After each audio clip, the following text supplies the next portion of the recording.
लाखों साल पहले जब एक आदि मानव ने पहली बार दो पत्थरों को रगड़कर आग जलाई थी ना, तो क्या उसने अनजाने में आज के चैट जीपीटी या एआई की नींव रखती थी? हाँ, सुनने में शायद ये एक बेतुका सवाल लगे, लेकिन जब हम इतिहास और विज्ञान की कड़ियों को जोड़ते हैं तो एक बहुत ही हैरान करने वाली तस्वीर सामने आती है। बिल्कुल। इस डीप डाइव में सुनने वालों का बहुत बहुत स्वागत है। आज का हमारा मिशन है उन छिपी हुई ताकतों, आंकड़ों और फैसलों को डिकोड करना जो असल में हमारी दुनिया को चला रहे हैं। हाँ, और आज के हमारे स्रोत बहुत ही विविध हैं। मतलब मानव विकास के इतिहास से लेकर हमारी अर्थव्यवस्था, मिडिल ईस्ट का तनाव, कूटनीति और यहाँ तक कि सुप्रीम कोर्ट के ऐतिहासिक फैसलों तक का हम विश्लेषण करने वाले हैं। एकदम सही। चलिए इसको थोड़ा विस्तार से समझते हैं और शुरुआत करते हैं सबसे बुनियादी चीज से, मतलब ऊर्जा से। क्योंकि मानव सभ्यता की शुरुआत से लेकर आज की महंगाई तक सब कुछ ऊर्जा से ही जुड़ा है। यहाँ जो सबसे रोचक बात है वो ये कि इंसान का जो दिमागी विकास है ना, वो सीधे तौर पर आग और भोजन पकाने की कला से जुड़ा हुआ है। अच्छा, वो कैसे? मतलब आग का दिमाग से क्या सीधा कनेक्शन है? कनेक्शन बहुत गहरा है। जब हमारे पूर्वजों ने कच्चा मांस खाने के बजाय उसे आग पर पकाना शुरू किया तो एक बहुत बड़ा जैविक बदलाव हुआ। पके हुए खाने को पचाना बहुत आसान होता है। हाँ, वो तो है। ऊर्जा कम खर्च होती होगी पचाने में। बिल्कुल। और जो ऊर्जा खाना पचाने से बचने लगी, उस अतिरिक्त ऊर्जा ने हमारे शरीर के सबसे जटिल हिस्से को विकसित होने का मौका दिया, मतलब हमारा दिमाग। अरे वाह! और एक बात बताऊं, एक आम इंसान का दिमाग शरीर के कुल वजन का मुश्किल से 2% होता है, लेकिन वो आराम की स्थिति में भी शरीर की 20% कैलोरी जला देता है। 20%? मतलब अगर आग पर पकाया हुआ खाना नहीं होता तो इंसानी दिमाग शायद कभी इतना बड़ा हो ही नहीं पाता। हम आज भी जंगलों में कच्चा खाना चबा रहे होते। एकदम सही कहा आपने। उसी आदिम आग ने हमें सोचने का समय दिया और आज के चैट जीपीटी तक पहुंचाया। लेकिन आज की तारीख में वो आदिम आग तो है नहीं।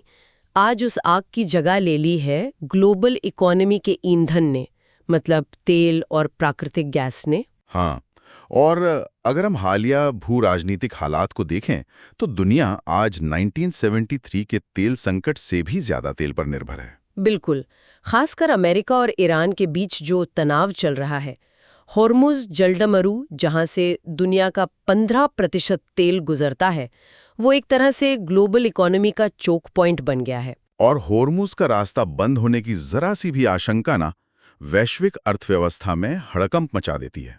लेकिन एक सेकंड रुकिए। जब हम ये मैक्रो इकोनॉमिक या अंतर्राष्ट्रीय बातें करते हैं, तो क्या सच में इसका सीधा असर रोजमर्रा की जिंदगी पर हो रहा है या ये बस एक दूर का मुद्दा है?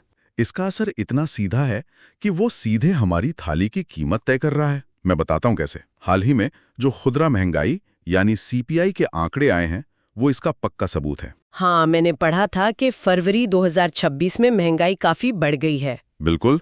फरवरी में ये 10 महीने के उच्चतम स्तर 3.2% पर पहुंच गए हैं। अब 3.2% सुनकर शायद लगे कि ये तो कम है। हाँ, मतलब बहुत ज्यादा तो नहीं लग रहा सुनने में। लेकिन सीपीआई बास्केट में खाने पीने की चीजों का वजन लगभग 36.75% होता है और असली खेल वहीं चल रहा है। सब्जियों में टमाटर की कीमतें 45% तक उछल गई हैं। 45%? बाप रे! हालांकि मैंने देखा कि प्याज और आलू थोड़े सस्ते हुए, लेकिन ओवरऑल बजट तो बिगड़ा ही है। और इसका कारण वही आग यानी तेल। टमाटर खेत से मंडी और मंडी से घर तक जिस ट्रांसपोर्ट से आता है, वो तेल के दामों से सीधा प्रभावित होता है। माल ढुलाई महंगी हो गई है। अच्छा, सिर्फ टमाटर ही नहीं, धातुओं के बाजार में भी तो आग लगी हुई है। सोने में 48.2% और चांदी में 160% की महंगाई देखी गई है। 160%! यही वो जगह है जहां भू राजनीति और अर्थशास्त्र मिलते हैं। जब भी दुनिया में युद्ध का तनाव होता है तो निवेशक एक सुरक्षित पनाहगाह तलाशते हैं, और सदियों से वो पनाहगाह सोना और चांदी ही रहे हैं। हाँ, मतलब मांग अचानक बढ़ने से कीमतें आसमान छूने लगती हैं। इसके अलावा प्राकृतिक गैस की कमी से फर्टिलाइजर भी महंगा होता है, जिससे अनाज और सब्जियां और महंगी हो जाती हैं। बिल्कुल, इसे सप्लाई चेन इन्फ्लेशन कहते हैं। और सबसे बड़ी चुनौती ये है कि इस तरह की महंगाई को रिजर्व बैंक सिर्फ अपनी ब्याज दरें बढ़ाकर नहीं रोक सकता। ये बहुत अहम पॉइंट है। मतलब अगर रिजर्व बैंक ब्याज दरें बढ़ाता है तो लोगों के पास कर्ज लेने की क्षमता कम होगी, मांग घटेगी। लेकिन अगर पीछे से टमाटर या तेल आ ही नहीं रहा है तो मांग घटाने से क्या होगा? कुछ खास नहीं होगा। उल्टे व्यापार धीमा पड़ जाएगा और विकास दर को नुकसान पहुंचेगा। आप सप्लाई की कमी का इलाज मांग को मारकर नहीं कर सकते। एकदम सही। तो एक तरफ मिडिल ईस्ट में ये तनाव हमारी अर्थव्यवस्था पर इतना दबाव डाल रहा है, लेकिन दूसरी तरफ एक बहुत ही दिलचस्प विरोधाभास भी है। वो कैसे? उसी मिडिल ईस्ट में भारत ने अपना सबसे सुरक्षित व्यापारिक ठिकाना बना लिया है, संयुक्त अरब अमीरात यानी यूएई। हाँ, ये कूटनीति का एक बहुत ही शानदार उदाहरण है। एक समय था जब यूएई की पहचान सिर्फ टैक्स फ्री शॉपिंग या सस्ते सोने तक सीमित थी। और आज अमेरिका और चीन के बाद यूएई भारत का तीसरा सबसे बड़ा व्यापारिक भागीदार है। दोनों के बीच $100 अरब का व्यापार लक्ष्य 2030 से पहले ही पूरा हो गया। और इसके पीछे का क्यों समझना बहुत जरूरी है। वहां आज लगभग 40 लाख भारतीय रहते हैं। ये सिर्फ पैसे के लिए नहीं है। तो फिर क्या कारण है? मतलब जब वहां इतना तनाव और युद्ध का खतरा रहता है, तो वहां इतने बड़े पैमाने पर व्यापार करना क्या एक बहुत बड़ा रिस्क नहीं है? ये डर वाजिब है, लेकिन यहीं पर यूएई की दूरदर्शी नीतियां काम आती हैं। इसे ऑपरेशन संदूर की एक एनालॉजी से समझा जा सकता है। ऑपरेशन संदूर, वो जो अंबाला और अमृतसर के मिलिट्री कैंटोनमेंट में हुआ था? बिल्कुल वही।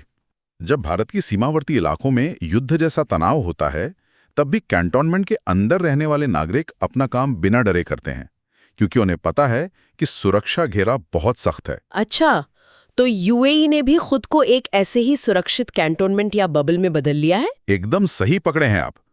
बाहरी उथल-पुथल का असर वहां अंदर नहीं होता। सरकार अपनी सीमाओं को सुरक्षित रखने में पूरी तरह से सक्षम है। मतलब वहां भारतीयों को सिर्फ पैसा नहीं, बल्कि सुरक्षा, बेहतरीन डिजिटल सिस्टम और बुनियादी ढांचा मिल रहा है। इसीलिए वो उनके लिए दूसरा घर जैसा बन गया है। हाँ, अंतर्राष्ट्रीय मंच पर तो भारत काफी मजबूत दिख रहा है। यहाँ पर बात सच में बहुत दिलचस्प हो जाती है, क्योंकि जब हम इस अंतर्राष्ट्रीय सफलता को अपने देश के घरेलू आर्थिक आंकड़ों से मिलाते हैं, तो एक अजीब सा भ्रम पैदा होता है। आप किस भ्रम की बात कर रही हैं? क्या हमारे आंकड़े हमें पूरी सच्चाई बता रहे हैं? द इंडियन एक्सप्रेस की एक रिपोर्ट के हवाले से इसे एनालॉजी से समझते हैं। मान लीजिए एक थर्मामीटर खराब है और वो तेज बुखार वाले मरीज को सामान्य बता रहा है, तो इलाज कैसे होगा? ये थर्मामीटर वाला उदाहरण हमारी जीडीपी की पहेली को बिल्कुल सटीक तरीके से समझाता है। जनवरी 2015 में जीडीपी मापने की कार्यप्रणाली में बदलाव हुए थे। हाँ, आधार वर्ष बदला गया था ना? बिल्कुल। और इस नई व्यवस्था में सबसे बड़ी गड़बड़ ये थी कि इसमें फॉर्मल सेक्टर यानी जो बड़ी कंपनियां हैं, उनके डेटा का इस्तेमाल इनफॉर्मल सेक्टर का हाल बताने के लिए किया गया। मतलब अगर बड़ी कंपनियों का मुनाफा बढ़ा, तो मान लिया गया कि सड़क किनारे रेहड़ी लगाने वाले की भी तरक्की हो रही है। ये तो बहुत अजीब है। अजीब है, लेकिन यही हुआ।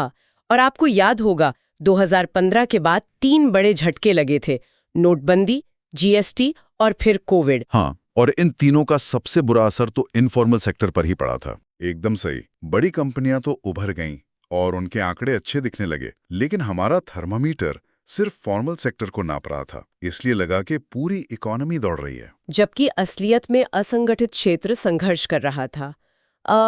इसी में एक और तकनीकी गड़बड़ी थी ना, वो जीडीपी डिफ्लेटर वाले। अगर हम इसको बड़े पैमाने पर देखें तो डिफ्लेटर एक फिल्टर है जो जीडीपी से महंगाई का असर हटाकर असली विकास दर दिखाता है। हाँ, ताकि पता चले कि असल में उत्पादन बढ़ा है या सिर्फ कीमतें। बिल्कुल। अब चूक ये हुई कि सेवा क्षेत्र की महंगाई को एडजस्ट करने के लिए थोक मूल्य सूचकांक यानी WPI का इस्तेमाल किया गया। उस वक्त अंतर्राष्ट्रीय बाजार में तेल के दाम गिर गए थे, जिससे WPI नीचे आ गया। लेकिन एक मिनट, आईटी कंपनियों या अस्पतालों जैसे सेवा क्षेत्र का तेल की गिरती कीमतों से सीधा क्या लेना देना? यही तो बात है, कोई लेना देना नहीं। लेकिन फिल्टर ने तेल के सस्ते होने को सेवा क्षेत्र की महंगाई में कमी मान लिया। अच्छा, तो कागजों पर दिखा कि महंगाई बहुत कम है और इससे रियल जीडीपी ग्रोथ का आंकड़ा बड़ा होकर सामने आ गया। हाँ, और इसी गलत डिफ्लेटर की वजह से 2011 से 2023 के बीच ग्रोथ रेट 1.5 से 2% तक बढ़ा चढ़ाकर दिखा। असल ग्रोथ 6% नहीं बल्कि 4 से 4.5% थी। तो इसीलिए हाई ग्रोथ के बावजूद प्राइवेट इन्वेस्टमेंट और नौकरियां उस तेजी से नहीं बढ़ी। मतलब नीतियां पुरानी सोच पर चल रही थीं। बिल्कुल। और इस पुरानी सोच का एक और उदाहरण रिजर्व बैंक की लीड बैंक स्कीम में दिखता है। हाँ, उस स्कीम के ड्राफ्ट में 2009 के बाद से कोई बड़ा बदलाव ही नहीं हुआ है। उस वक्त फोकस सिर्फ बैंक शाखाएं खोलने और कर्ज बांटने पर था। लेकिन आज जनधन, आधार और मोबाइल के दौर में हालात बदल चुके हैं। हर हाथ में फोन और बैंक खाता है। अब सिर्फ क्रेडिट बांटना काफी नहीं है। तो अब लीड बैंक स्कीम का फोकस क्या होना चाहिए? अब जरूरत है सेविंग बेस्ड इंक्लूजन की। मतलब लोगों को सिर्फ कर्जदार नहीं बनाना, बल्कि उन्हें छोटी बचत करने के सुरक्षित विकल्प देने हैं। और कंज्यूमर प्रोटेक्शन भी तो बहुत जरूरी है आज के डिजिटल दौर में। डिजिटल धोखाधड़ी कितनी बढ़ गई है। एकदम सही। ग्राहकों को साइबर फ्रॉड से बचाना आज की सबसे बड़ी जरूरत है। जब नीतियां पुराने आंकड़ों और राजनीतिक चिंताओं से बनती है ना, तो उसका सीधा असर समाज, लोकतंत्र और न्याय व्यवस्था पर पड़ता है। आप किस नीति की तरफ इशारा कर रही हैं? आंध्र प्रदेश की नई जनसंख्या नीति, उन्होंने हम दो हमारे दो की नीति पलट दी है। अब वहां दूसरे या तीसरे बच्चे पर 25,000 रुपए और IVF सब्सिडी दी जा रही है। ये एक बहुत ही जरूरी सवाल खड़ा करता है। एक राज्य को अचानक जनसंख्या बढ़ाने की जरूरत क्यों पड़ गई? स्रोतों के मुताबिक इसका कारण वहां की कुल प्रजनन दर यानी TFR का 1.5 तक गिर जाना है। और सबसे बड़ा डर है भविष्य में होने वाला परिसीमन। बिल्कुल। परिसीमन में आबादी के हिसाब से संसद की सीटें तय होती हैं।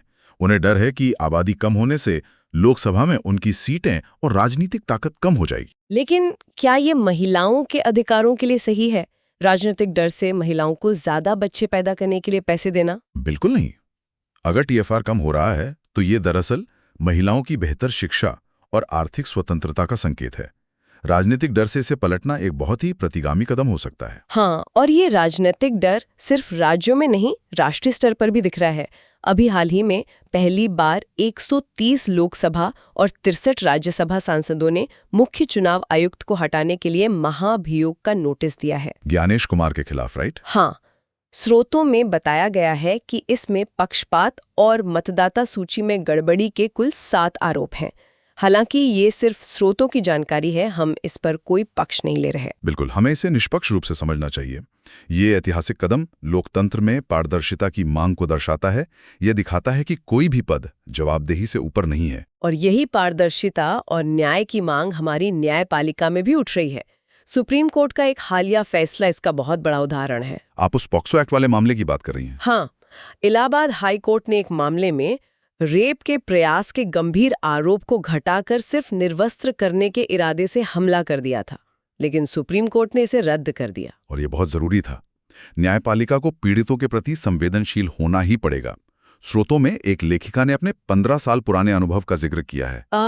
वो अजनबी द्वारा छुए जाने वाला सदमा? हाँ, भीड़ में एक अजनबी के उस अवांछित स्पर्श ने उनके अंदर जो खौफ पैदा किया, वो 15 साल बाद भी कायम है। कानूनी डिक्शनरी के शब्द उस मानसिक आघात को बयान नहीं कर सकते। एकदम सही। इसीलिए राष्ट्रीय न्यायिक अकादमी भोपाल नई गाइडलाइंस बना रही है। और सबसे अच्छी बात यह है कि जजों को अब क्षेत्रीय बोलियों और स्लैंग वर्ब्स को समझने की भी ट्रेनिंग दी जाएगी। ये बहुत बड़ा कदम है, क्योंकि कई बार आम बोलचाल के शब्द गहरे मानसिक उत्पीड़न का कारण होते हैं। न्याय तभी होगा जब कोर्ट पीड़ित का दर्द उसी की भाषा में समझे। तो इन सब का आखिर मतलब क्या है? आज की इस लंबी चर्चा को अगर समेटें तो हमने देखा कि कैसे इंसान की ऊर्जा की आदिम जरूरत आज की जियोपॉलिटिक्स चला रही है। बिल्कुल। और कैसे GDP के गलत आंकड़े हमारी असली आर्थिक सच्चाई को छिपा सकते हैं। हाँ, और राजनीतिक डर या न्यायिक व्यवस्था में संवेदनशीलता की कमी कैसे हमारे समाज की दिशा तय करती है। ये सब एक दूसरे से जुड़े हुए हैं। अगर हम स्रोतों के आधार पर एक अंतिम विचार रखें तो हमने शुरुआत की थी इंसान के पहले आविष्कार आग से। आज की नई आग है आर्टिफिशियल इंटेलिजेंस। ये बहुत ही दिलचस्प तुलना है। AI हमारी सदी की नई आग है। और अगर इस AI का प्रशासन सिर्फ कुछ टेक्नोक्रेट्स के बंद कमरों में तय होगा, बिना किसी पारदर्शी नियम के, तो ये असमानता को इतना बढ़ा देगा जिसकी हम कल्पना भी नहीं कर सकते। तो सबसे बड़ा सवाल यही है कि इस नई आग को नियंत्रित करने का रिमोट कंट्रोल हम किसके हाथों में दे रहे हैं? क्या वो पूरी मानवता के लिए काम करेगा या सिर्फ चंद लोगों की ताकत बढ़ाएगा? सुनने वालों के लिए आज हम यही विचार छोड़कर जा रहे हैं। इस पर गहराई से सोचिएगा कि भविष्य की इस नई आग का रास्ता किधर जाता है। इस डीप डाइव में हमारे साथ बने रहने के लिए शुक्रिया।